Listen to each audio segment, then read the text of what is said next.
성탄절 한 주 앞두고 대감절 세 번째 주일을 맞이하게 됐습니다. 유난히 다른 해에 비해서 추운 일기를 보내고 있는 여러분들에게도 따뜻한 그러한 이 성탄의 대접이 되기를 주님의 이름으로 축원합니다.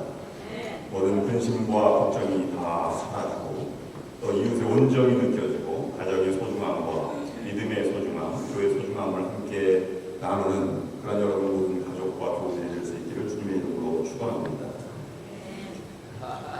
이런 조선 중종 때 그 시조시자 개성의 기생이었던 송도지방의 명물이었던 흥진이는 이렇게 여러분 잘 아는 시조를 듣습니다.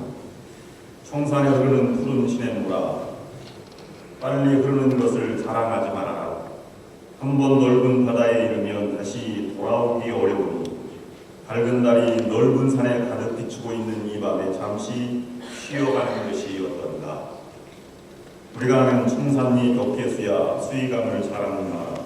일도 창배하면 다시 오기 어려우니 명월이 망공산하니 쉬어간다거리를 제가 번역해 본 것입니다. 홍진이도 이 세상이 잠시인 걸 알았습니다. 그리고 잠시 있는 머무는 세상 가운데 금생의 끝이 있기 전에 무엇인가 되돌아올 수 없는 것이기에 멋지게 살아보려고 하는 그런 마음을 갖고 시조를 지은 것 같습니다. 비단 황민이뿐만 아니라 모든 대부분의 사람들이 다시 올 수 없는 인생의 삶을 어떻게 하면 아름답게 보낼까 하는 생각을 가지고 살아가고 있습니다. 그런데 오늘 사도 바울이 비밀의 경륜이라고 하는 말 속에 담겨져 있는 뜻을 헤아려 보면 우리의 인생이 이 생의 끝으로 다 끝나는 것일까 하는 생각을 해보게 됩니다. 거북이도 길게 살면 500년을 산다고 하고 또 나무도 길게 살면 1000년 또는 세코이아 파크에 있는 나무는 4000년이나 된다고 하니 그 많은 세월 동안 살아가는 생물도 있을 것입니다. 그러나 만물의 영장은 겨우 100여 년을 살고 이 세상을 마감하게 됩니다. 그러나 그것으로 모든 것이 끝나는 것일까 하는 생각을 해보면 결코 그렇지 않습니다. 성경은 우리의 인생은 그것이 끝이 아니라 죽음이고 시작이요 영생으로 들어가는 문이라고 말씀하고 있습니다. 그러므로 우리의 인생은 우리의 손에 달려있지 않은 것입니다.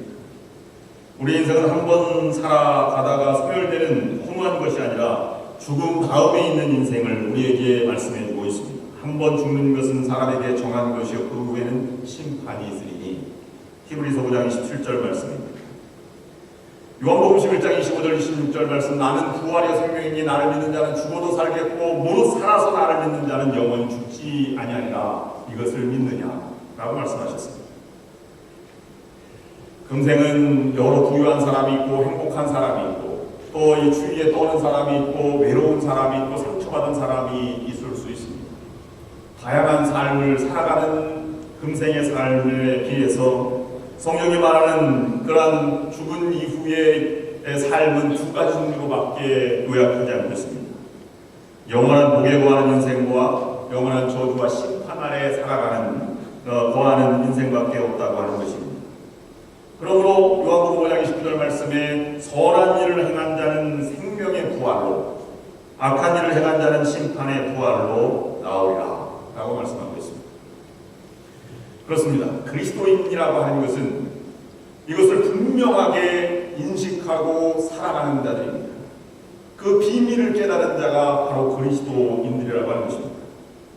우리가 끝나는 언제인가 우리가 인생이 끝날 것입니다. 그러나 그 끝나기 전에 무엇인가 즐겨보자 하는 마음이 아니라 그리스도인은 인생의 주관자가 하나님이심을 확신하는 사람입니다. 그리고 죽은 다음에 영원한 생명이 있음을 확신하는 사람입니다. 그렇기 때문에 그리스도인은 하루하루를 경건하게 그날을 준비하며 살아가는 자가 되어야 하는 것입니다. 그러면 하루하루를 경건하게 그날을 준비하면서 교회를 통해서 하고자 하는 우리에게 명하신 일이 무엇입니까? 그것은 사도행전 1장 8절과 마태복음 28장 18절부터 20절에 있는 대명령이라고 하는 대사명이라고 하는 사명을 우리에게 행하며 살아가도록 우리를 불러주신 것입니다. 오늘 본문 말씀은 사도 바울이 그렇게 살아가는 자에게 우리에게 보여주고 그가 꿈꾸었던 교회가 무엇인지 어떤 교회인지를 우리에게 전해주고 있습니다. 오늘 본문 말씀을 묵상하면서 크고 하나님 용하시는 사도 바울이 꿈꾸는 교회가 무엇인지를 은혜를 나누고자 하는 것입니다. 지난주에 우리가 예루살렘 교회를 날마다 떡을 떼며 그리고 이 함께 주님의 말씀을 찬양하며 기도하기를 전혀 힘썼다고 하는 말씀을 묵상하였습니다. 본능적으로 성령을 받은 예루살렘 교회는 그들이 성령이 충만하여서 늘 기쁨과 찬송으로 가득 찬 삶을 살아갔습니다. 성령 강림을 체험한 예루살렘 교회는 성령이 강하게 역사하였기에 시기심이나 질투심이 있지 않았습니다. 그들은 제도나 어떤 조직이 필요치 않았습니다. 왜냐하면 성령께서 친히 스승이 되셔서 그들을 돕고 그들을 인도하셨기 때문입니다. 누가 앞서서 나아가든 누가 박해를 당하든 같은 아픔으로 여겼고, 그리고 베드로가 설교할 때 저만 설교한다고 얘기하지 않고 그 얘기가 바로 우리 얘기라고 하는 것을 그들은 느끼며 그렇게 하나가 되었습니다. 시간이 지나갈수록 교회는 다양한 의견이 나오게 되었고, 또한 교회가 개척이 되면서 다양한 문화와 다양한 종족과 다양한 세계 속으로 나아가게 되면서 교회의 모습도 다양화되기 시작했습니다. 그래서 조직이 필요하였고, 사도행전에 7 집사를 선택하였고, 또 사역도 나누어지게 되었습니다. 오늘 그런 상황에서 오늘 본문 말씀 사도 바울이 전하는 모습은 이렇게 전하고 있습니다. 9절 10절 말씀에서 하나님 속에 감추었던 비밀의 경륜이 어떠한 것을 드러나게 하려 하십니다. 이는 이제 교회로 말미암아 하나님의 각종 지혜를 알게 하려 하심이니, 정말로 비밀을 깨달은 공동체 이 교회는 가족보다 서로 모여 더 친밀한 형제와 자매로 날마다 모이기를 힘쓰고 또 세상과 맞서 싸우기 위해서 영적인 무장을 하는 공동체가 되어가고 있는 것입니다. 그것은 그때뿐만 아니라 오늘날 우리가 진정으로 싸워야 될 대상은 우리가 아니라 세상을 향한 공중잡은 마귀 권세와 싸워 나가는 것이 교회에게 주신 사명입니다. 그런데 우리는 바로 이 사실을 잘 잊고 살아갈 때가 많이 있습니다. 하나님의 은혜로 하나님의 자녀가 된 우리들에게 하나님의 비밀의 경륜은 이제 비밀이 아닙니다. 사실 인생의 가치를 이것이 변화시켜 주는 것입니다. 정말 하나님이 나를 사랑하고 나는 귀중한 존재이다라고 하는 그런 존재를 깨닫지 못하면 이 비밀의 경륜을 이어갈 수 없게 되는 것입니다. 나에게 이 비밀이 알려져 있고 우리 모두에게 알려져 있다면 그것은 참으로 아름다운 공동체가 되는 것입니다. 무지한 나는, 부족한 연약한 나는 그것을 비밀이 아닌 그것이 사실로 다가오는데 그것을 이해하지 못하는 많은 사람들이 있다는 사실에 우리가 감격하고 또 기쁨이 충만한 삶을 살아갈 수 있어야 하는 것입니다. 그래서 사도 바울은 10절과 12절 말씀에서 이렇게 말씀하고 있습니다. 이는 이제 교회로 말미암아 그 안에서 그를 믿음으로 하나님 앞에 당당히 나아감을 얻느니라. 이제 친밀한, 서로 깨닫고 그리고 한 공동체가 된, 가족 공동체가 된 교회가 할 일은 하나님께 당당히 나아가는 교회가 되어야 한다는 것을 우리에게 말씀해주고 있습니다. 깨달음의 공동체, 가족과 같은 친밀한 공동체는 정말로 초대교회가 보여주는 아름다운 공동체입니다. 그러나 그것은 한 모습이 되는 것입니다. 그것으로 만족하면 교회 사명을 감당할 수 없습니다. 그것은 정적인 교회를 우리에게 보여주고 있는 것입니다. 그것은 그 공동체, 교회 공동체의 성격을 우리에게 말씀해주고 있는 것입니다. 우리 상하 한국민연합감리교회도 참 성경의 진리를 아는 성도들이 꽉 차고 사랑이 넘치고 가족과 같이 따뜻한 그런 친밀하고 사랑이 넘치는 공동체라는 소리를 들었다면 마음이 아마 흡족할 것입니다. 그것도 듣지 못하면 회개해야 할 것입니다. 그러나 그 소리만 들었다면 우리는 더욱더 회개해야만 합니다. 아는 사람이 많고 가족과 같이 끼리끼리 친밀하게 지내는 것과 다르지 않기 때문입니다. 사도 바울이 꿈꾸고 하나님이 원하는 교회는 하나님 앞에 당당하게 사명을 가지고 나아가는 존재가 되어야 할 것입니다. 그것은 살아 움직이는 교회입니다. 어딘가를 향하여 가는 교회입니다. 이 땅 위에서 이루어야 할 사명을 충실히 감당하는 교회가 바로 이런 교회입니다. 예루살렘 교회는 박해가 있었지만 그들은 한 목표를 향해서 사마리아 땅까지 나아가는 큰 그런 방향성이 있었습니다. 로마가 점령하고 있는 지역으로 그들이 흩어졌지만 나아가서 복음을 전했고 교회를 세웠습니다. 에베소 교회도 이렇게 세워진 교회 중에 하나입니다. 예루살렘 교회와 안디옥 교회 그리고 빌립보 교회가 그와 같은 교회입니다. 그리고 이 안디옥에서 그리스도인이라고 하는 칭을 얻을 만큼 그들은 열정적으로 하나님을 섬기는 삶을 살아가는 그런 존재가 되었습니다. 그러면 사도 바울이 꿈꾸는 이 교회라고 하는 것은 어떠한 방향으로 나아가 어떠한 존재가 되어야 하는지 하는 것을 네 가지로 묵상해 보고자 합니다. 얼마 전에 여러분 내년 6월이면 모두 관심 있게 볼 브라질 월드컵 2014년 월드컵 조편성이 마무리되었습니다. 한국은 H조로 벨기에, 러시아 그리고 알제리와 한 조가 되었습니다. 한국에서는 아주 최상의 조다 이렇게 말하지만 만만한 팀은 한 팀도 없는 것 같습니다. 그래도 해볼 만하니까 그렇게 얘기를 하겠지요. 아마 운동 경기에서 제일 중요한 것은 한 공동체가 되었고 운명 공동체가 되었다는 사실일 것입니다. 교회도 한 방향으로 나아갈 때 이와 같은 팀워크라는 것이 필요하다 이런 생각을 해봅니다. 교회가 한 방향으로 나아가기 위해서 저는 사도 바울이 꿈꾸는 교회 네 가지를 팀이라는 첫자를 따서 묵상해 보았습니다. 그것은 TEAM이라는 것입니다. 역동적인 정적인 공동체가 역동적인 교회가 되기 위해서 나아가는 그런 공동체를 말하는 것입니다. 첫 번째는 T, 그것은 훈련이 있는 교회가 역동적으로 앞으로 나아가는 교회가 된 것입니다. 그건 트레이닝입니다.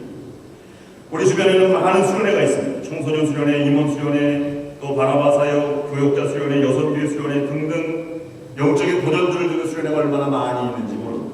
이 지역에는 워크마우스 또는 영성 수련회 등등도 많이 있습니다. 근데 어떤 이들은 가보면 뭐해? 이렇게 생각하는 분들도 많이 있습니다.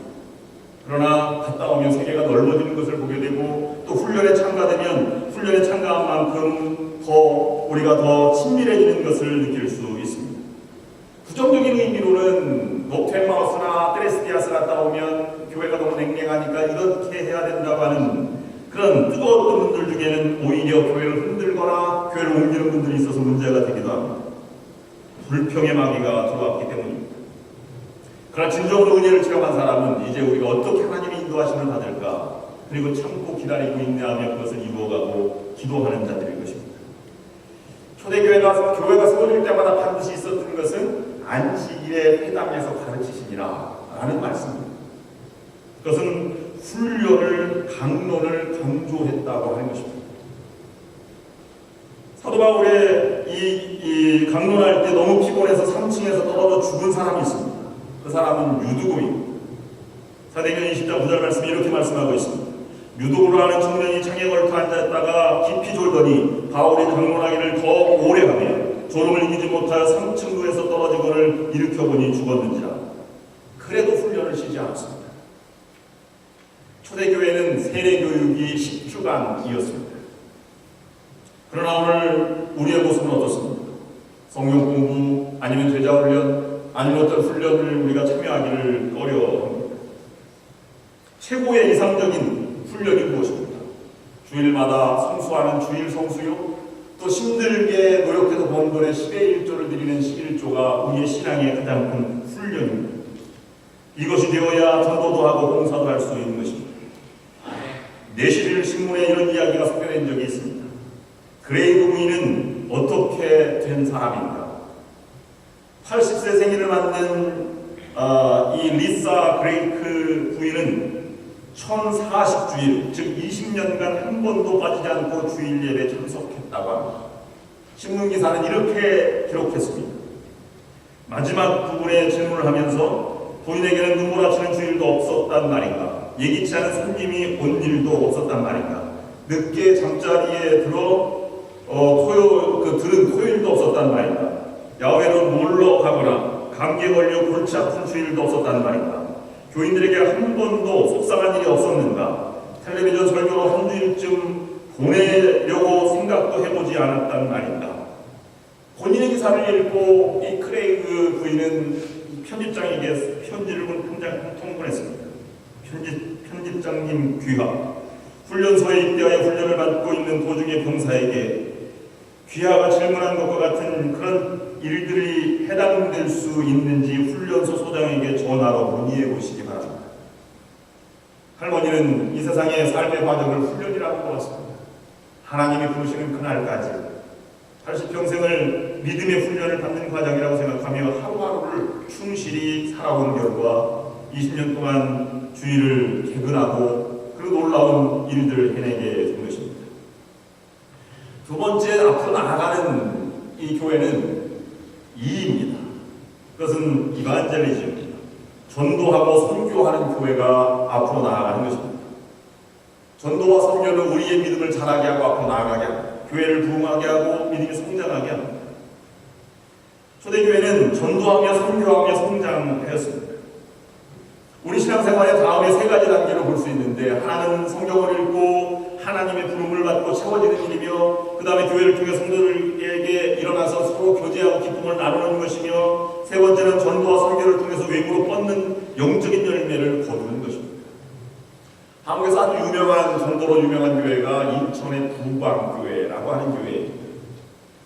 근데 그 목사님과 성도들이 그 전천역에 나가서 복음을 전도를 하는데, 그들은 800명의 교회에서 지금 5,000명의 교회로 몇 년간 성장을 했습니다.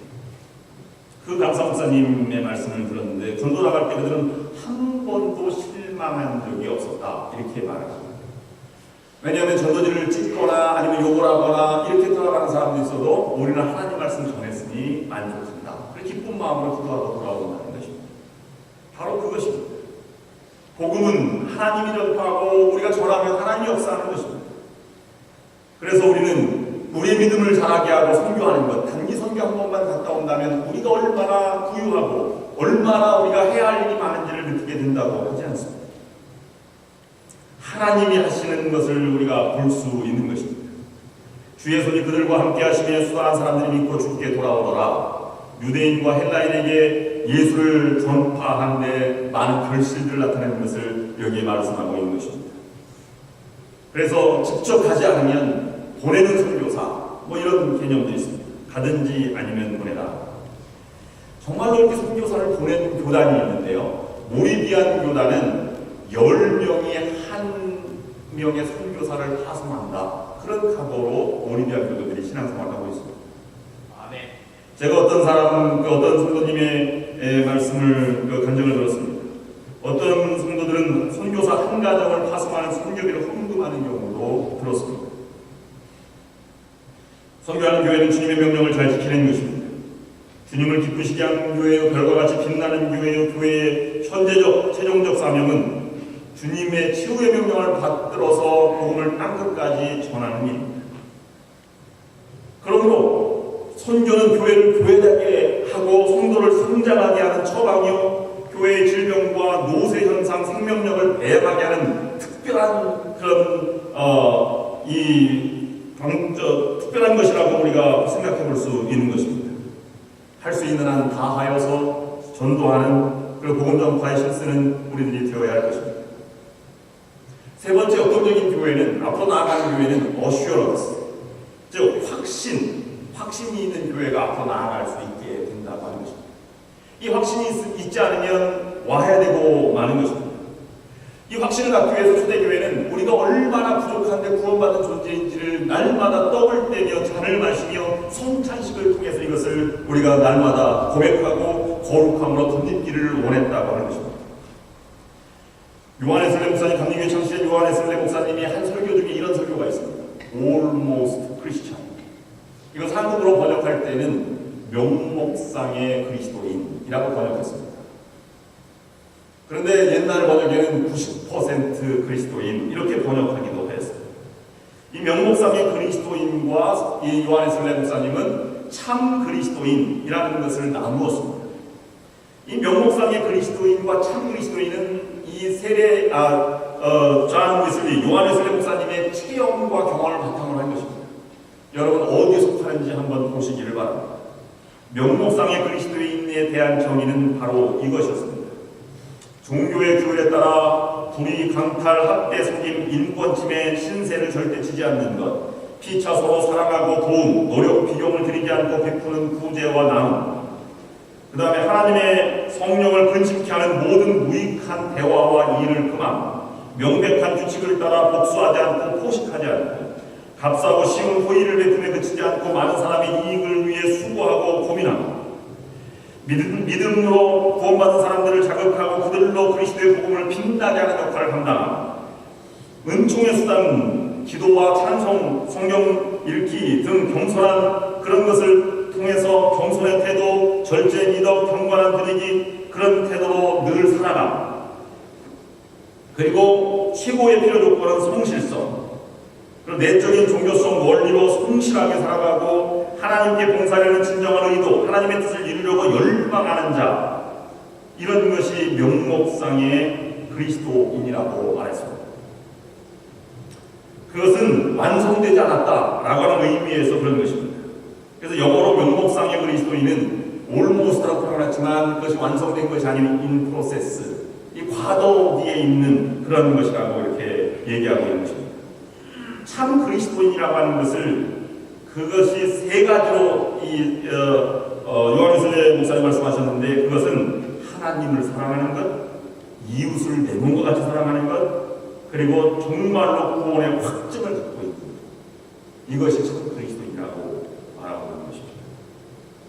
그렇다면 참 명목상의 그리스도인은 그것 되기도 어려운데 그것으로 그 그리스도인이 되었다고 하는 것의 표준이 아니라, 사도 요한의 설례 목사님은 감옥을 선교하면서 매주 금요일 금식하면서 신성클럽이라고 하는 옥스퍼드 대학의 클럽을 유지하면서 그렇게 경건 활동을 했는데 그것이 그리스도인인 줄 알았더니 그것이 아니었다고 하는 것을 고백하고 있는 것입니다.